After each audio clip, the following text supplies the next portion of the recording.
Hello, today is Monday, March 30th. Welcome to episode 576 of Fault Lines, the National Security Institute's podcast that gets you quickly up to speed 3 times a week on the national security and foreign policy debates shaking up America. I'm NSI Senior Fellow Morgan Vina, and I'm joined today by founder and executive director Jamil Jaffer, advisory board member Lester Munson, and my fellow senior fellow Andy Kaiser. Today, we are talking about a topic that we referenced before on the pod, but haven't really dug into. And that is Russia's diminishing friendships abroad and what this means for the war in Iran. Since the start of the second Trump administration, Russia has witnessed the downfall of friends in high places. While still technically under the Biden administration, but after President Trump had been elected, Syria's former president Bashar al-Assad was ousted and is now holed up in Moscow. And then, of course, last year we saw Nicolas Maduro arrested, and the Trump administration has Cuba, arguably Russia's closest partner in the Western Hemisphere, in a vice grip. And now we have Iran. Russia, which has been a close partner for Iran, though at times has seen this relationship been born out of convenience or transactions, but it has nevertheless been very helpful in providing the Iranian regime with air defense systems that don't work, intelligence, including satellite imagery, and weapons, including drones in its fight against the United States and Israel. So, Jamil, we're going to go ahead and jump into this. Let's start with you first. One would think that fewer global partners would result in an increased isolation for Russia. But, reporting, including from the Wall Street Journal, says that there may actually be short-term gains for Russia, especially in the energy sector with loosening of restrictions on Russia. How should the United States be thinking about this and ensure that long-term isolation of Russia is sustainable? Well, look, I think what's important to note here is that we're currently obviously in a war with Iran. We've been fighting. The Russians have invaded Ukraine unlawfully. But the reality is that Russia and Iran, along with China and at times North Korea, partner very tightly. They do a lot of work together. They do a lot of military development. They do a lot of economic trade. Obviously, China is a huge buyer of both Russian and Iranian oil.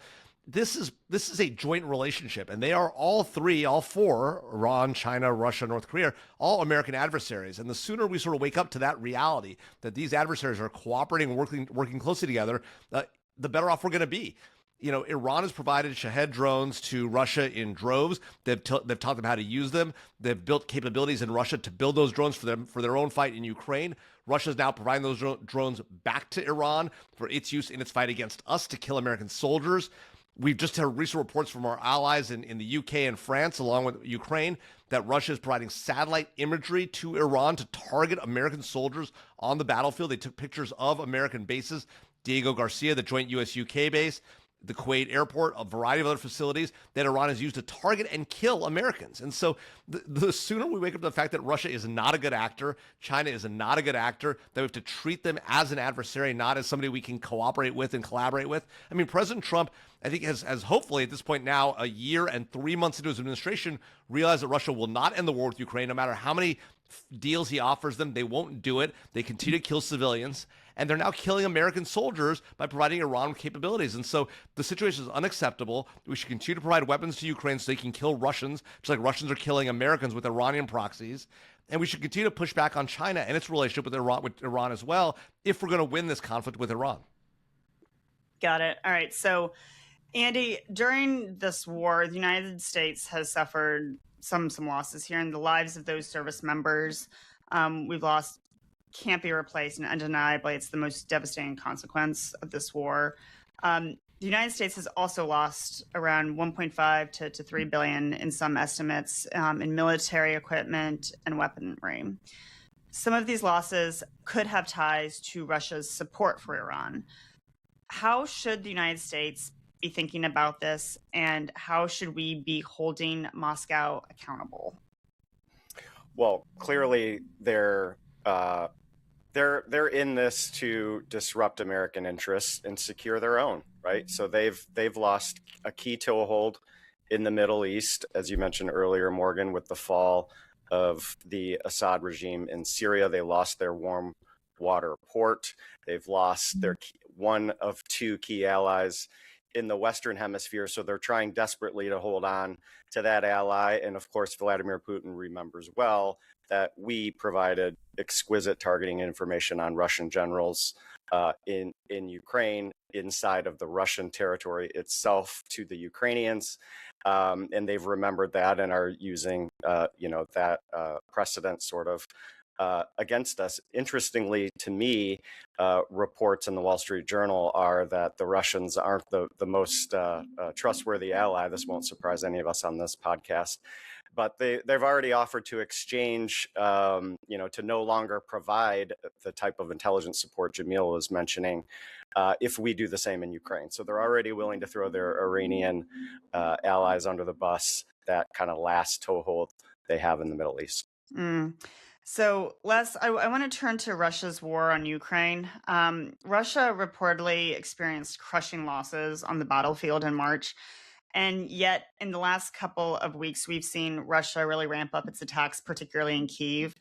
And while Zelensky is very eager to demonstrate Ukraine's value in the drone fight in the Middle East, he's obviously very concerned about Ukraine's missile defense systems at a time in which the United States is focused on Iran, and Gulf state partners don't really have a lot to spare as they continue to defend themselves.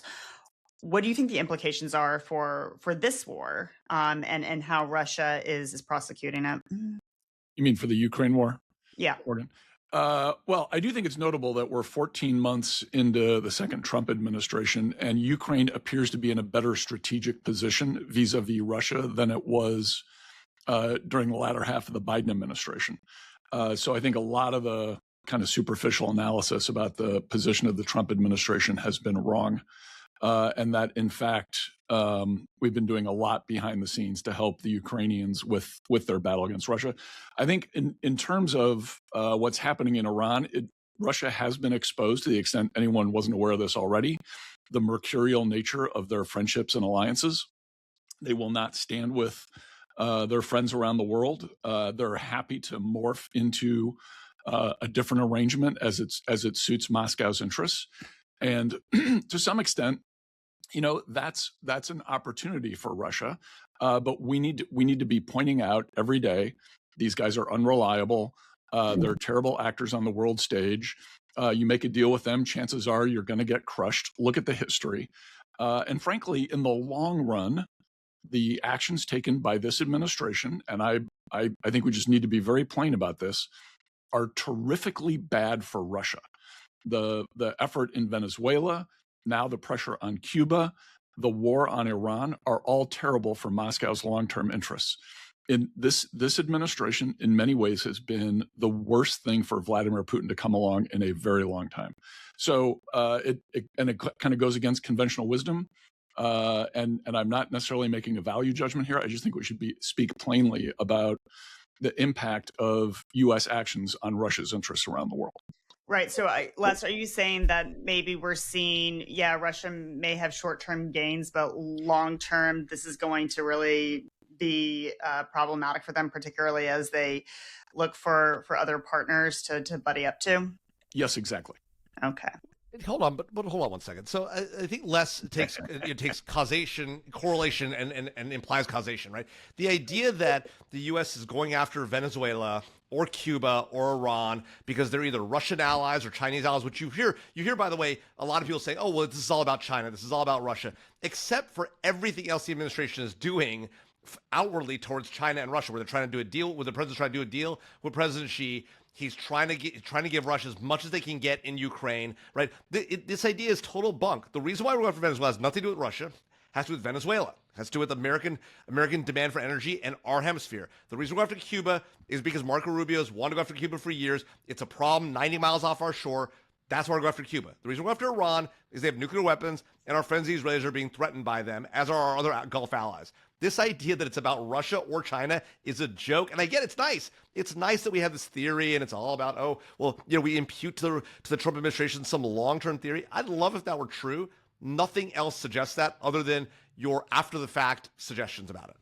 Two things can be true, Jamil. Two things can be true. Yeah, They can, but in this case, they're not. This is a real fault line between the two of us, and I think the conventional wisdom about the Trump administration is wrong. The actions it's taking, while it does not fit into the mold of George W. Bush, particularly in his second term, or of the Obama administration or the Biden administration, is actually a good thing. And that this reaction to the world we're facing today, which is more and more multipolar, is a very smart approach. And hitting them with a hammer while being willing to talk to them makes a ton of sense, keeps our enemies off balance. Yes, you've got to manage some fraught relations in Europe. And frankly, I think the president could do a much better job of that. But in the grand scheme of things, just because he's offering an olive branch while also punching them in the face does not mean that he doesn't know exactly what the implications are of what he is doing. If he were punching them in the face, which he isn't. Which he is more than any other president in recent memory.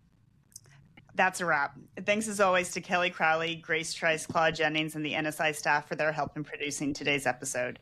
Join us on Wednesday, April 1st, for another episode of Fault Lines, the National Security Institute's podcast that gets you smart, fast on the national security and foreign policy debates shaking up America. We are on YouTube, so check out our channel for a video of today's episode. If you like what you heard or saw, be sure to rate, review, and subscribe.